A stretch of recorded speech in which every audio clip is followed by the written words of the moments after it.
Nous allons maintenant étudier un exemple de logiciel qui permet de créer des cartes mentales, mais qui est un logiciel payant et qui s'intitule Xmind. Il présente les mêmes caractéristiques que les applications web que nous avons déjà vues, mais il offre des fonctionnalités un petit peu plus développées. Sur la page d'accueil, l'utilisateur a le choix entre des cartes mentales qui sont prédéfinies, et donc il nous propose différents modèles selon le contexte dans lequel on va évoluer, ainsi que différents thèmes. On va donc choisir un thème et un modèle vide qui va nous permettre d'étudier les différentes fonctionnalités de ce logiciel. La première étape consiste à créer l'arborescence de notre carte mentale à partir du sujet central.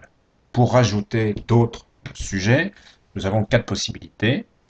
On va donc se positionner sur le sujet central et en cliquant sur le bouton droit de la souris, on va demander d'insérer un sujet secondaire et on voit apparaître le sujet principal numéro 1. Je me repositionne sur mon sujet central et je peux passer cette fois par la barre d'outils qui se situe en haut de notre fenêtre et je vais insérer un deuxième sujet qui apparaît. Une solution plus rapide consiste à aller appuyer sur la touche tabulation de notre clavier et aussitôt se crée un sujet principal numéro 3. Et enfin, une dernière possibilité, un petit peu différente, il suffit de cliquer n'importe où sur notre carte mentale. En double-cliquant, se crée un sujet flottant qui n'est donc pas relié au sujet central. Pour le relier, il suffit de le sélectionner et de le faire glisser jusqu'à ce qu'un lien apparaisse. On peut ensuite créer, comme dans les applications web, une relation entre deux sujets que l'on a définis. On va donc se placer par exemple ici sur le sujet principal et en cliquant droit, on va aller sélectionner, insérer une relation et on va aller rattacher cette relation au sujet principal numéro 2. On peut également modifier la forme de cette relation. Voilà. On peut lui donner également un nom pour la caractériser et modifier en cliquant droit sur propriétés ces différents attributs, à savoir modifier sa couleur si on veut la faire ressortir par exemple, modifier également le point par des tirets, la forme, la grosseur de police, le style de la police, etc. etc. On peut également définir et insérer ce qu'on appelle une accolade entre deux sujets. Alors pour ce faire, je vais sélectionner mes deux sujets, voilà, et je vais aller chercher insérer une accolade. Cette fonctionnalité permet d'indiquer au lecteur de ma carte mentale qu'il y a un lien entre ces deux sujets et qu'ils font partie d'un thème un petit peu plus général qui va les englober. Donc je peux là aussi donner un nom euh, à ces deux sujets et à l'accolade que j'ai définie. Là, je viens de créer un sujet flottant en double-cliquant trop rapidement sur ma carte. Pour l'effacer, si j'en ai pas besoin, je me positionne dessus et j'appuie sur Sup au niveau de mon clavier. Je peux également insérer, par exemple sur le sujet principal ici, des marqueurs qui peuvent être des petits numéros qui indiquent la priorité de mes tâches, si j'ai différentes tâches à traiter. Les personnes, en passant par un code couleur qui doivent réaliser ces différentes tâches, différents symboles, des drapeaux, des étoiles, donc plusieurs possibilités au choix. Je peux également insérer une image que je peux aller choisir depuis un fichier que j'ai enregistré, ou alors depuis Internet, ou depuis la bibliothèque Clipart qui est proposée par Xmind. Et en double-cliquant sur mon image, elle apparaît aussitôt dans mon sujet sur lequel j'étais positionné. Je peux également faire référence à une autre feuille, puisque Xmind fonctionne comme Excel avec un système de classeurs. Donc je vais par exemple me positionner sur mon sujet flottant ici, et je vais aller demander d'insérer en cliquant droit une nouvelle feuille à partir de ce sujet. Donc comme automatiquement Xmind va me créer une feuille numéro 2 après la feuille numéro 1 sur laquelle je travaillais, et dans cette feuille numéro 2, je peux recréer une autre carte mentale qui va me permettre d'expliciter le sujet sur lequel j'étais dans ma feuille numéro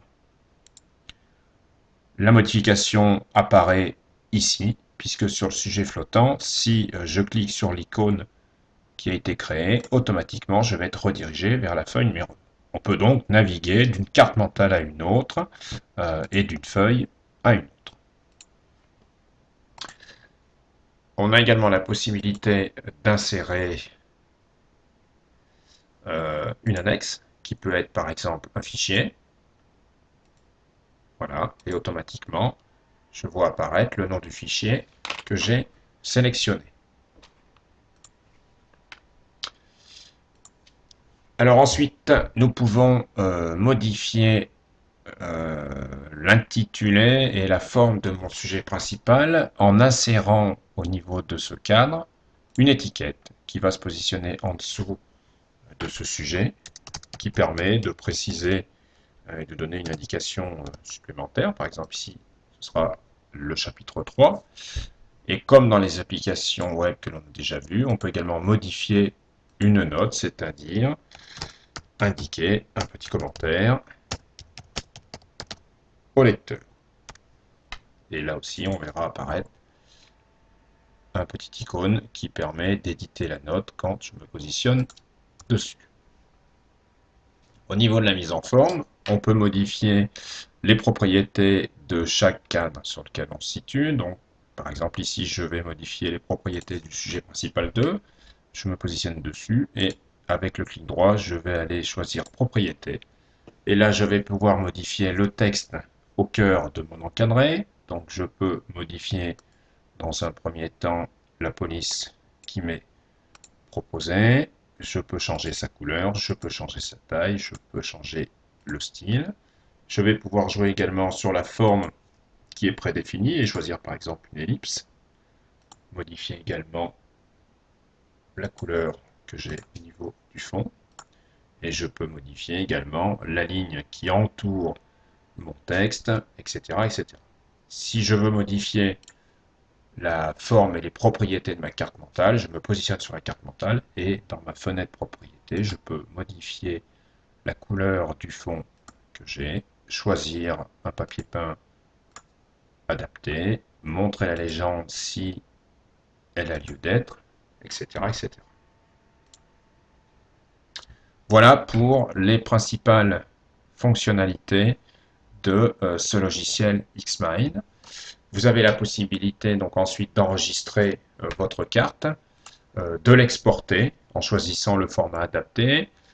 Si vous n'avez pas créé de carte, vous pouvez importer une carte préexistante. Et voilà ce que l'on peut créer comme exemple de carte mentale en se basant sur un thème du BTS-MUC dans la matière gestion de la relation commerciale qui comporte un premier chapitre sur l'agencement de l'unité commerciale. Donc cette carte mentale que je peux positionner différemment, je peux l'agrandir, je peux la réduire, reprend les 6 points de ce chapitre qui s'intitule l'agencement de l'unité commerciale, qu'on peut caractériser par une image. On a inséré ici des priorités par rapport aux points à traiter dans un ordre chronologique et on a détaillé chaque branche avec les différents points à étudier avec pour certains points un document correspondant au point traité, un lien hypertexte qui peut renvoyer par exemple à une vidéo comme on l'a vu ou un site précis. On peut définir par une accolade une spécificité du thème sur lequel on va travailler et préciser par une étiquette à quoi correspond le thème, de même que créer une relation entre différents thèmes. Voilà, vous pouvez maintenant utiliser Xmind et vous allez voir qu'il est relativement simple d'utilisation puisque les fonctionnalités, les caractéristiques et les outils sont sensiblement les mêmes que les applications web.